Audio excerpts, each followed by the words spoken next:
ইয়াকা না'বুদু ইবাদত করি কার? আরো আস্তে বলেন কার? আল্লাহর ইবাদত করি, দাসত্ব করি, গোলামি করি। ইয়াকা না'বুদু ওয়া ইয়াকা নাস্তাঈন, সাহায্য চাইবো কার কাছে? সাহায্য তার কাছে চাই, তেনার কাছে চাই, কারো কাছে চাই না। এইদিকে আলেমদেরকে যখন ধরলো, যারা ঈমান এনেছে, কালিমা পড়েছে, ইসলাম ধর্ম যারা গ্রহণ করেছে, ইসলামের দাওয়াত যারা দিল, এই আলেমদেরকে ধরে ধরে যখন জেলখানায় বন্দী করিয়েছিল, অনেক প্রখ্যাত আলেমে দ্বীন যারা এক আল্লাহর প্রতি বিশ্বাস স্থাপন করে, তারা বলল, তাদেরকে বলল, তোমরা আমাদের কাছে সাহায্য চাও, জীবন ভিক্ষা চাও, তোমাদেরকে মাফ করে দেব, তোমাদেরকে ছেড়ে দেব, খবরদার কখনো আর কোরআনের কথা বলতে পারবা না। সেই সময় বললেন, জীবন যিনি দান করেছেন, তেনার ইবাদত করি, দাসত্ব করি, গোলামি করি, তেনার কাছে সাহায্য চাই। কিন্তু শুনে রাখো, জীবন যাবে, ফাঁসির মঞ্চে দিবা, রিমান্ডে নেবা, তুমি যদি আমাকে হত্যাও করো কোনো লাভ নাই। আমি ঈমান এনেছি কার উপরে? আরো চিল্লায় বলেন কার উপরে? মুমিন কারো সামনে মাথা নত করতে পারে? সবাই বলেন মুমিন কারো সামনে মাথা নত করতে পারে। এই জন্য এখনো সুযোগ আছে, সময় আছে, তওবা করে ফিরে আসেন কার দিকে? সবাই বলেন কার দিকে? Come back to your lord, আল্লাহর দিকে ফিরে আসেন, আল্লাহর দিকে আসেন। কি গুনাহ করেছেন আল্লাহকে খুলে বলেন। আল্লাহ পৃথিবীর কেহই দেখে নাই, তুমি দেখেছো। পৃথিবীর কেহ জানে না, তুমি দেখেছো। আল্লাহ গুনাহ করেছি, মাফ করে দিয়ে দাও। সকলেই বলেন কেহই দেখে নাই, জানে একজন, তিনি কে? আরো চিল্লায় বলেন তিনি কে? পৃথিবী না জানুক আমি তো জানি, আমি কি পাপ করেছি হায়, আমার পাপের করলে বিচার, বাঁচার আমার নাই উপায়। দয়াময় প্রভু মাফ করো আমায়, মাফ করো আমায়। ঠিক না? কে মাফ করে দেবেন? সবাই বলেন কে মাফ করে দেবেন? আল্লাহর কাছে মাফ চাইবো। এবার আসেন, খুব সংকীর্ণ করছি, খুব দ্রুত আমরা চলে যাব ইনশাআল্লাহ। অল্প সময়ের মধ্যে শেষ করব। আপনারা রাজি আছেন? সবাই রাজি আছেন? অল্পের মধ্যে শেষ। যে মাইকের অবস্থা, আরো আওয়াজ স্ট্রং লাগতো, তাহলে কথা বলে আরো তৃপ্তি পাওয়া যেত, কিন্তু আগের থেকে অনেক তুলনায় একটু ভালো হয়েছে না? এরপরে আসেন, 3 নম্বর হলো আল হামিদুন।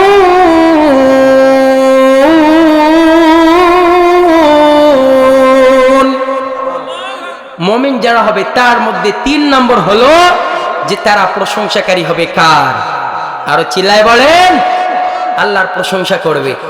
এইদিকে একটা বার তাকিয়ে রাখেন, কোন এমপির যদি আপনারা প্রশংসা করেন, মায়ের যদি প্রশংসা করেন, বাবার যদি প্রশংসা করেন, মন্ত্রীর যদি প্রশংসা করেন, 1 বার করবেন, 2 বার করবেন, 3 বার করবেন, 1 ঘন্টা করবেন, 2 ঘন্টা করবেন, 1 দিন করবেন, 2 দিন করবেন, প্রশংসা তাদের শেষ হয়ে যাবে। মায়ের করবেন, প্রশংসা শেষ হয়ে যাবে, বাবার করবেন, প্রশংসা শেষ হয়ে যাবে। কিন্তু যেই মালিক সৃষ্টি করেছেন, তেনার প্রশংসা শেষ করা যাবে না। ঠিক কিনা বলেন? রব্বুল আলামিন সুন্দরভাবে জানালেন, কুল লাউ কানাল বাহরু মিদাদান লিকালিমাতি রাব্বি লানাফিদাল বাহরু ক্বাবলা আন তানফাদা কালিমাতু রাব্বি ওয়ালাউ জিনা বিমিথলিহি মাদাদা। রব্বুল আলামিন সুন্দরভাবে জানালেন, গোলামেরা শোনো শোনো, সারা পৃথিবীতে যতগুলো গাছ আছে, সবগুলো গাছগুলোকে যদি কলম হিসাবে যদি ব্যবহার করো, আর সারা পৃথিবীর যতগুলো নদী নালা খাল বিল আছে, সমুদ্র আছে, সব পানিগুলো যদি তোমরা কালি হিসাবে ব্যবহার করো, আমার প্রশংসা লেখা শেষ করতে পারবে না। আল্লাহু আকবার। সকলেই বলেন আল্লাহর প্রশংসা লেখা শেষ হবে হবে। সাগরের জলকে কালি করে, গাছের পাতাকে খাতা করে, তোমার মহিমা লেখা শেষ হবে না যদিও লিখি প্রভু জীবন ভরে। চিল্লায় বলেন ঠিক কিনা? সাগরের জলকে কালি করে, গাছের পাতাকে খাতা করে, তোমার মহিমা লেখা শেষ হবে না, যদিও লিখি প্রভু জীবন ভরে। তাহলে সবাই বলেন প্রশংসা করব কার? একজন মালিকের প্রশংসা আমাদের করার দরকার আছে না নাই? মালিকের প্রশংসা করব, মালিককে ডাকবো। এই জন্য আমরা যখন যদি খাই, খাওয়ার সময় আমরা যখন পড়ি বিসমিল্লাহি ওয়ালা বারাকাতিল্লাহ, আমরা যখন শুকরিয়া আদায় করব, রব্বুল আলামিন বললেন গোলামেরা শোনো শোনো, আমার যখন প্রশংসা আদায় করো, আমার যখন শুকর আদায় করো, তখন আমি রব্বুল আলামিন তোমার রোজি রোজগার, টাকা পয়সা কামাইয়ের মধ্যে আমি আল্লাহর বরকত নাজিল করে দেই। ওয়ানাযালাতুহুমুস সাকিনা, আমার সাকিনা, আমার রহমত বর্ষিত হয়ে যায় তোমাদের উপরে। আল্লাহু আকবার। এই জন্য এদিকে আসেন, 4 নম্বর হলো আস-সাইহুন।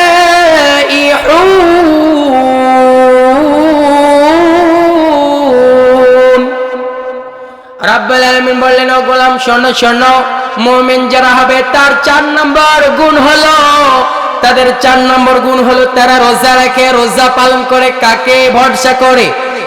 কার উপর ভরসা করে? রমজানের রোজা রাখবে। অনেক মানুষ আছে খিদার ঠেলায় তারা রোজা পালন করে না। তারা বলে যদি রোজা পালন করি সুখে যাব, যদি আমরা রোজা পালন করি তাহলে আমাদের শরীরটা অসুস্থ হয়ে যাবে, যদি রোজা পালন করি সিগারেট খাওয়া হবে না। আছে না নাই? এরকম মানুষ বাংলার জমিনে নাই। এই দেশি বাড়িতে আছে, আছে অনেক মানুষ আছে। কিন্তু যারা রোজা রাখে, আল্লাহকে ভয় করে, রব্বুল আলামিন বললেন গোলাম তোমার টেনশনের কোনো কারণ নাই। রোজাদার যখন হাত তুলে দোয়া করে, আমি আল্লাহর কাছে দোয়াটা কবুল হয়ে যায়। আল্লাহু আকবার। যারা রোজাদার, রোজা যারা পালন করবে, তারা দোয়া করার সাথে সাথে আমি আল্লাহর কাছে পৌঁছায় যায়।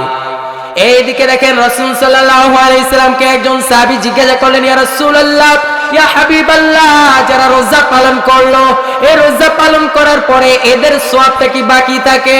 এবার রাসূল সাল্লাল্লাহু আলাইহি সাল্লাম সুন্দরভাবে জানালেন আর বুঝালেন, আমার উম্মতেরা শোনো, ও সাহাবীরা শুনে রাখো, যদি তোমার কোন কামলা তোমার বাড়িতে খাটে, ওই কামলা যখন তোমার কি করবে, কাজকর্ম করবে, তার পাওনা যেমনি করে তুমি সাথে সাথে দিয়ে দাও। আমার মালিক বললেন যারা রমজানের রোজা পালন করে, একটা রোজা পালন করলো, রোজা রাখার সাথে সাথে, ইফতারি করার সাথে সাথে, রোজা ভাঙার সাথে সাথে তার পাওনা আমি আল্লাহ বুঝে দিয়ে দেই।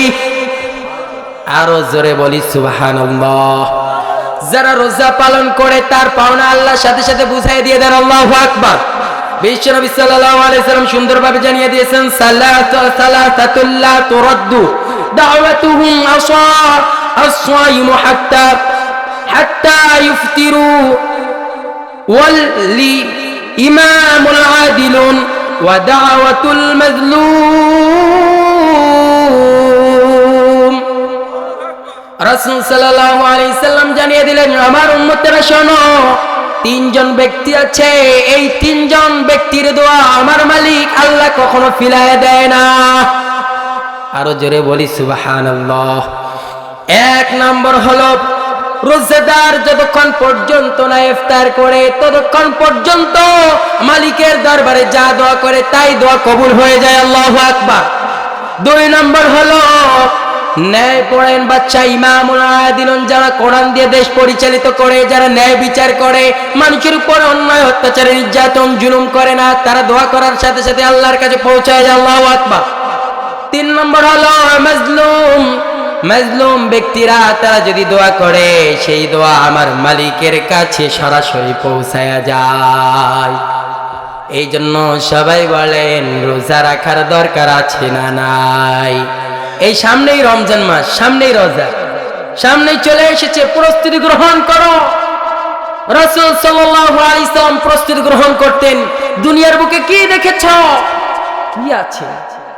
একটা বার কবরের চিন্তা করো, একটা বার তুমি চিন্তা করো, মানুষ মরে গেল, কোথায় গিয়েছে?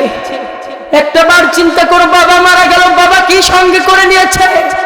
একটা বার চিন্তা চেতনা করো, আমি যে মরে যাব, কোথায় গেলাম? আমার সারা কাবনটা না জানি বাজার চলে এসেছে। কোথায় মৃত্যুবরণ করব, কখন করব, কে আসবে?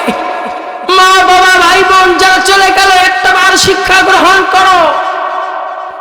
বাবাকে সঙ্গে করে নিয়ে গেলাম কাঁধে করে, বাবার লাশটা কোথায় রাখলাম? একটা বার দিলটাকে নরম করে বিবেকটাকে বোঝাও।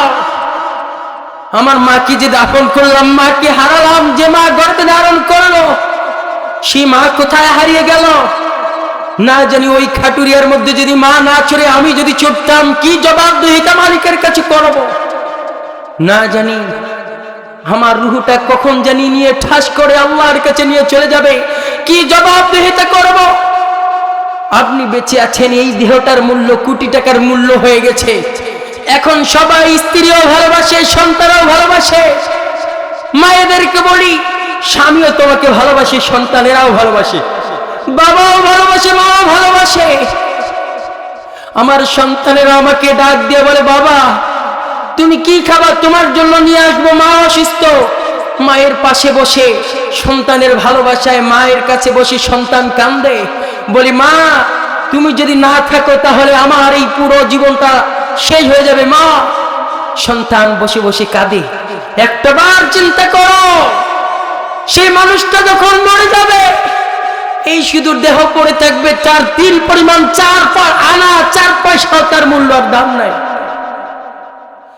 যখন মানুষ মরে যাবে, তার 4 আনা পয়সাও তার মূল্য হবে না।